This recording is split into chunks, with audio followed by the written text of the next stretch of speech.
अरे प्रीति जी, आप? सर आपने ही तो बुलाया था वो सैलरी देने के लिए। अच्छा अच्छा, मैं तो भूल ही गया था।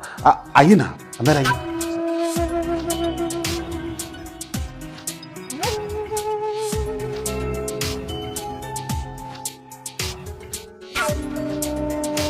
प्रीति जी, अरे इधर उधर क्या देख रहे हैं, आइए बैठिए। वैसे आप इस ड्रेस में लाजवाब लग रही हैं, बहुत खूबसूरत लग रही हैं आप। थैंक यू सर, वो आप मेरी सैलरी दे देते तो मैं निकल जाती। हाँ हाँ, अरे सैलरी देने के लिए तो बुलाया हूँ। वैसे कितनी सैलरी है आपकी? 25,000। सिर्फ 25,000? अब बताइए, इस महंगाई के जुग में 25,000 में क्या होता है? हाँ सर, होता तो नहीं है, बट मेरे घर में मैं और मेरी मम्मी ही है तो गुजारा हो जाता है, एडजस्ट कर लेते हैं हम लोग। देखिए, अगर आप चाहें तो मैं आपकी सैलरी डबल कर सकता हूँ। मतलब डबल? पर सर इतनी मेहरबानी मेरे ऊपर किस लिए? मेहरबानी करने का एक रीजन है। देखिए, मैं आपसे खुल के बात करना चाहता हूँ। आप जितना अच्छा काम करती हैं उतनी ही हॉट भी हैं। मतलब फर्स्ट दिन जब मैं आपको देखा था ऑफिस में, मेरी नज़र आपसे हटी ही नहीं। तभी मैंने सोच लिया था कि आपके साथ दोस्ती करूंगा, और इसके लिए चाहे मुझे कुछ भी करना पड़े वो मैं करूंगा। बस इतना कि आप हफ्ते या महीने में 2-4 बार मुझसे होटल में मिले ना, मैं आपकी सैलरी 50,000 कर दूंगा। सर शायद आपने मुझे गलत समझ रहे हैं, मैं ऐसी वैसी लड़की नहीं हूँ। देखिए, मैं जानता हूँ कि आप ऐसी वैसी लड़की नहीं है, तभी तो आप पे दिल आ गया है। देखिए, आप मुझे भाग गई हैं, मतलब आपके लिए मैं कुछ भी कर सकता हूँ, बस मेरी बात मान लीजिए। देखिए, बॉस के साथ अगर मिलजुल के रहेंगे ना तो आपकी ज़िंदगी में सफलता का द्वार खुलेगा, समझे? नई नई ऊंचाइयों को हासिल करेंगी आप। देखिए सर, मैं आपको पहले भी बोल चुकी हूँ कि मुझे आपके इस ऑफर में कोई इंटरेस्ट नहीं है।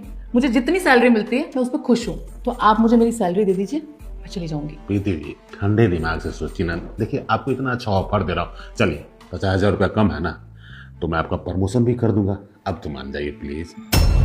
सर आपको समझ नहीं आता क्या? एक बार आप चाहे मुझे प्रमोशन दें या 50,000 दें, मैंने बोल दिया ना कि मुझे आपके इस ऑफर में कोई इंटरेस्ट नहीं है। मैं वो लड़की नहीं हूँ जो सक्सेस के लिए ना शॉर्टकट अपनाए, और अपना ज़मीर मारकर काम करना भी कोई काम करना होता है क्या? तो सर आप प्लीज़ मुझसे दूर रहिए और मेरी सैलरी दीजिए, मुझे लेट हो रहा है। देखिए प्रीति जी, आप तो नाराज हो रही हैं। अरे मैं प्रेम प्यार की बात कर रहा हूँ, गुस्से वाली बात नहीं। देखिए, मुझे लगता है कि अभी आप जल्दबाजी में हैं। कोई बात नहीं, मैं आपको एक दिन का समय देता हूँ। घर जाइए, ठंडे दिमाग से सोचिए। इतना अच्छा मौका मिल रहा है, इस मौके का लाभ उठाइए। देखिए, जैसे दिन जा रहा है वैसे जवानी जा रही है, और जवानी का अगर भरपूर फायदा जवानी में नहीं उठाएंगे तो बुढ़ापे में उठाएंगे क्या? है, सोचिए, सुंदरता का लाभ लीजिए। मुझे भी आपका सहारा मिल जाएगा और आपकी ज़िंदगी में भी 4 चांद लग जाएगा। देखिए सर, मैंने आपको कितनी बार बोल दिया कि मुझे आपके इस ऑफर में कोई इंटरेस्ट नहीं है, ना आज ना कल ना कभी होगा। मैं जा रही हूँ। अरे देखिए प्रीति जी, लगता है बहुत फिल्म देखते हैं इसलिए फिल्मी डायलॉग मिलते हैं। Be practical. और अगर आपका यही फैसला है कि आप मेरी बात नहीं मानेंगे तो सोच लीजिए, मुझे क्या करना है। आप जैसी बहुत लड़कियां लाइन में लगी हुई है, आप नहीं तो और सही, और नहीं तो और सही। अपना काम तो लड़कियों को पटा के बस 6 महीना साल भर यूज करके उसको इधर उधर जो करना होता कर देते हैं। अगर आप कल इसी टाइम में आके मुझे खुश कर दिए तो मैं समझूंगा कि आपको ये ऑफर स्वीकार है। और अगर आप नहीं आई तो कोई बात नहीं, इस महीने में आपने 10 दिन काम किया है ना, वो सैलरी आपके खाते में क्रेडिट कर दूंगा और टर्मिनेशन लेटर आपके ईमेल पे सेंड कर दूंगा। ठीक है सर? मैं टर्मिनेशन लेटर लेना पसंद करूंगी आपके इस घटिया ऑफर की बजाय, और मेरा जवाब कल भी ना ही रहेगा। No means no. जा रही हूं मैं। अरे प्रीति सुनो तो, देखो, नो का फुल फॉर्म होता है कि नो ऑब्जेक्शन। मैं जानता हूं तुम ऊपर से मना कर रही हो, लेकिन पैसे की चमक तितली को खींच के ले ही आती है। देखता हूं बेबी कब तक हवा में उड़ेगी, कभी तो मेरे गियर में आएगी। है, जिस दिन गियर में आएगी भरपूर फायदा उठाऊंगा इसकी जवानी का। मुझे ना बोलती है मुझे। मम्मी क्या हुआ? कैसे परेशान हो रहे हो? प्रीति, अब सब कुछ बेकार होने वाला है। बैंक वालों का 10 बार फोन आ चुका है। घर की किस्तें बाकी हैं, 5 जमा नहीं की हैं, और बैंक वालों ने 10 दिन का टाइम दिया है। उन्होंने बोला अगर 10 दिन के अंदर किस्त सारी जमा नहीं की तो घर नीलाम कर देंगे, मुझ पे केस कर देंगे। बेटा, मुझे कुछ समझ नहीं आ रहा मैं क्या करूं। मम्मी आप बिल्कुल भी मत घबराओ, मैं हूं ना, मैं सब ठीक कर दूंगी। आपको चिंता करने की कोई ज़रूरत नहीं है। भले ही पापा ने आपको डिवोर्स दे दिया हो, छोड़ दिया हो, लेकिन मैं आपको कभी नहीं छोड़ूंगी। हाँ प्रीति, सच बताऊं, मैं तो तेरे सहारे ही जी रही हूँ, वरना मैं कब की मर जाती। अच्छा प्रीति, तू तो आज सैलरी लाने वाली थी ना, क्या हुआ? वो मम्मी बॉस ना आउट ऑफ टाउन गए हैं, तो कल आ जाएंगे, कल तक सैलरी मिल जाएगी। कल सैलरी ले आएगी ना बेटा? हाँ मम्मी, कल ले आऊंगी। आपने कुछ खाया? मन नहीं है। अरे खामखा परेशान हो रही हो, मैं ना खाना गर्म करके लाती हूँ, ठीक है? मुझे पता है बेटा, तू एक दिन सब ठीक कर देगी।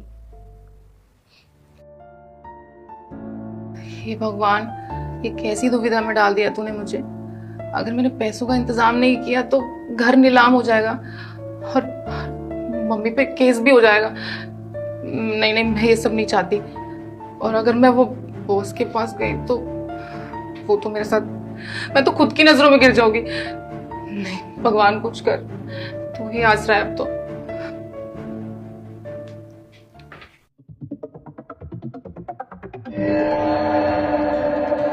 अरे प्रीति जी, मुझे पूरा विश्वास था कि आप जरूर आएंगे। आपको देख के बहुत अच्छा लगा। क्या करे सर, मजबूरी थी, आना पड़ा। अरे मजबूरी है तो क्या हुआ, मैं हूं ना आपकी मजबूरी में साथ देने के लिए। अब सर अंदर चल के बात करते हैं ना। अरे हाँ हाँ, अरे आइए प्रीति जी, आइए प्रीति जी, अरे बैठिए बैठिए।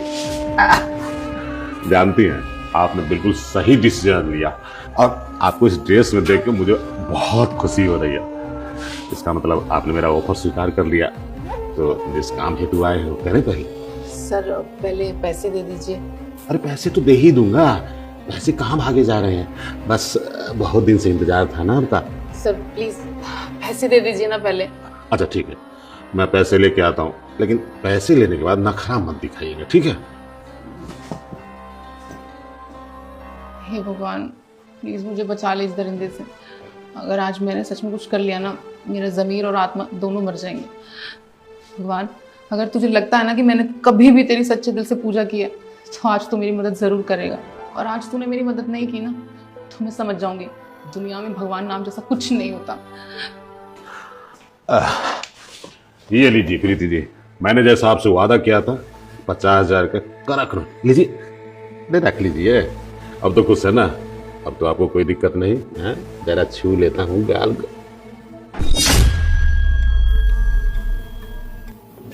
सर क्या हुआ, क्या हुआ आपको? लगता है ना हार्ट अटैक आया। मुझे एम्बुलेंस को कॉल करना चाहिए। नहीं, इसके साथ ना यही होना चाहिए। न जाने कितनी लड़कियों के साथ ये सब किया है। अरे किसी की मदद करनी है तो ऐसे ही कर देना, ये सब करने की क्या जरूरत है? खैर, इसके साथ जो हुआ सो हुआ, मुझे यहाँ से निकलना चाहिए, वरना किसी ने देख लिया ना तो मेरे लिए मुसीबत हो जाएगी। थैंक यू भगवान, थैंक यू सो मच। आज मैं मान गई कि तेरा अस्तित्व है। चलती हूँ।